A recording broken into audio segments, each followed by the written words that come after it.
It's that time of year again, everyone. It's spring. It's a time where everything starts waking up again. The trees are blooming, the flowers are blooming, the birds are singing, and nature is calling for us to get outdoors.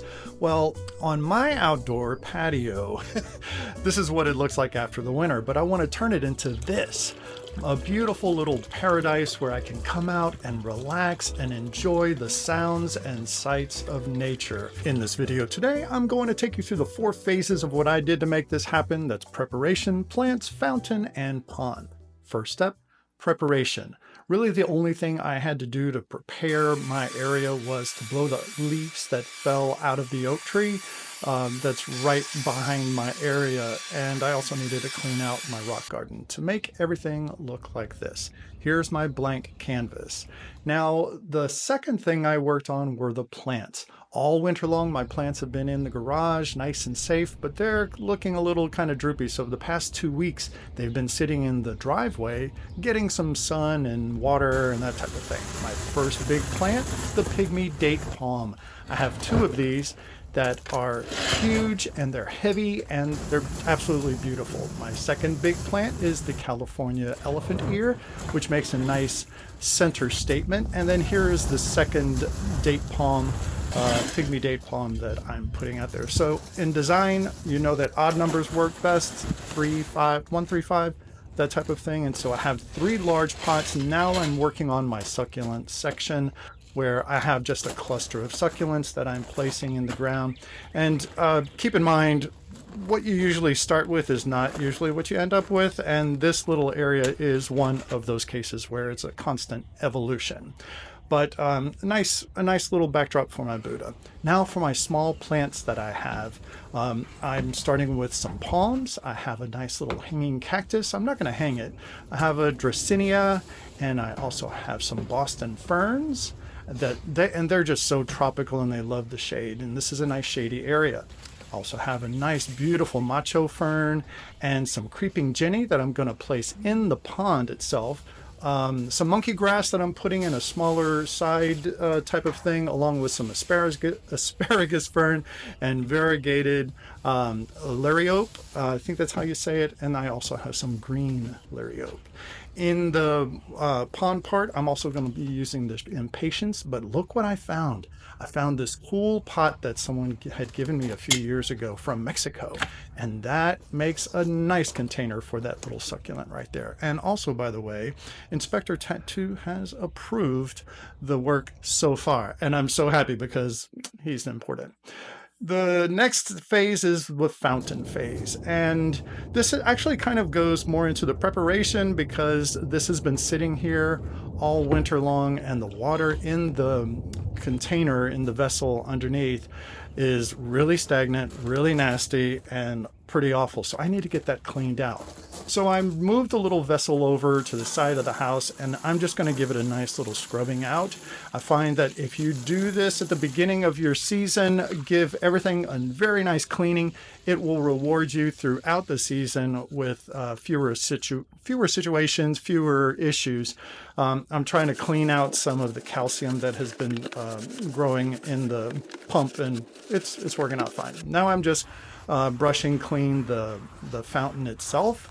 I love this fountain because it has those ripples, and the water as it cascades is a really nice effect.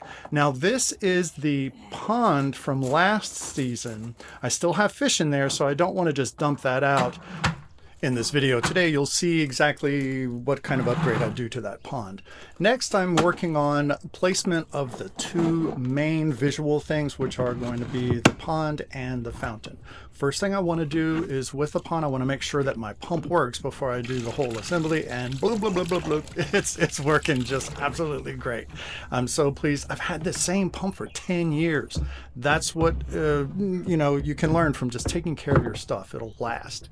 And I just make sure the placement is right. And also, before you do anything, make sure everything is absolutely level. If I don't level this out properly, the water will trickle down too heavy on one side or the other, and it won't get the exact effect that I'm going for. So I just wanted to make sure that everything was level, then fill it up with water, and then turn it on and enjoy the effect of the water streaming down the it's called an egg fountain. And also, by the way, the birds love this because it's a nice gentle flow of water. I even have hummingbirds coming through and drinking from that. Not to mention the squirrels and other wildlife that appreciate the water source.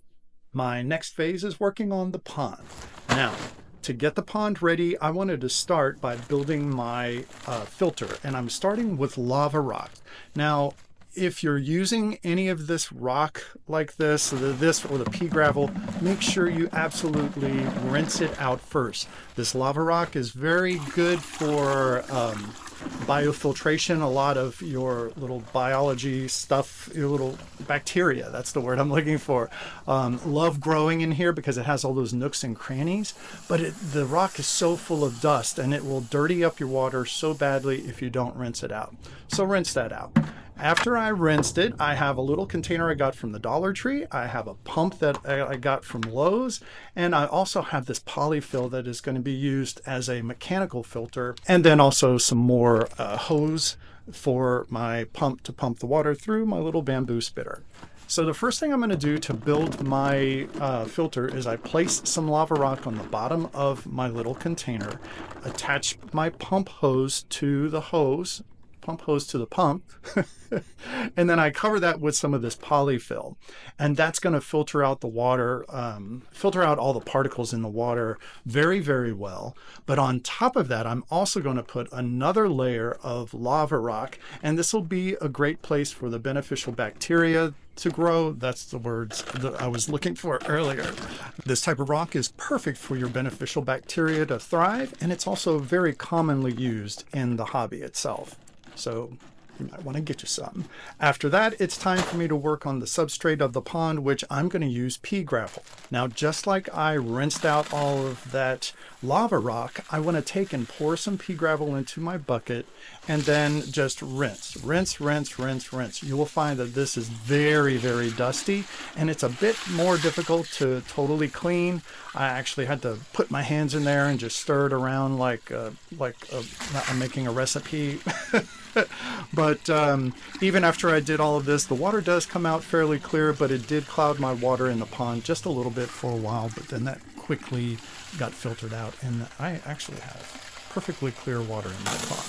So once I have it all rinsed up, I pour about a 2 to 3 inch layer in the bottom of my pond container. I just got this whiskey barrel pond from Lowe's. Now I'm drilling a hole in here because I want to be able to zip tie my bamboo spitter to the edge of the container. Last year I didn't do that, and squirrels come and they jump on it and they knock it over and all this kind of stuff. So I wanted to just secure it so I didn't end up waking up to a pond that's totally dry because the spitter's spitting out. All right, then gently I'm submerging my filter. You'll notice I did still have a sticker on the side, but just make sure you remove all the stickers and stuff before you use your items, because you don't want to risk contaminating the water, and especially if you're putting livestock in there. Then I turn the power on and the pump is pumping beautifully. The spitter looks great, and I'm quite happy with the exception of the cloudy water. But as I said before, that clears up very well. Now, plants for the pond. I'm starting with my creeping Jenny. First thing I want to do is get rid of all of the dirt out of the roots, and because these roots are going to be taking nutrients straight from the water.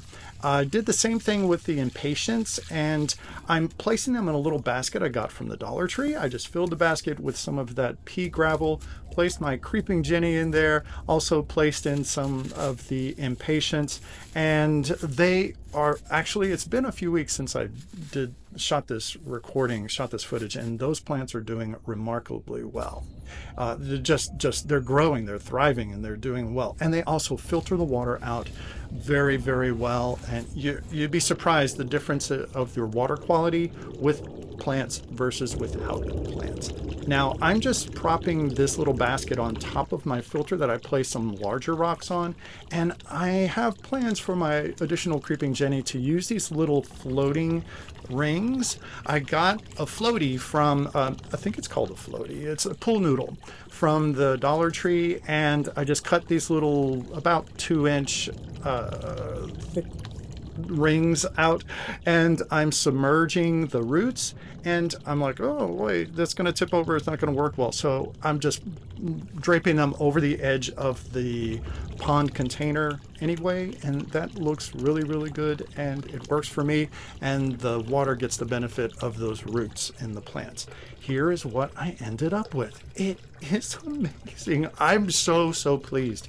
I love the little pots that I have in front of the larger container with the greenery in there.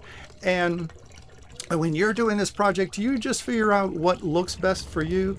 Now here I'm putting livestock in here, so I'm preparing my water with some quick start as well as with some dechlorinator. And I'm waiting a little bit before I put my fish in there though, because I want to make sure that everything is proper.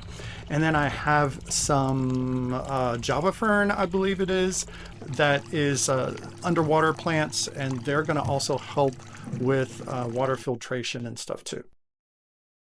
As a little bonus here, I'm going to show you how I have to prune these date palms, these pygmy date palms.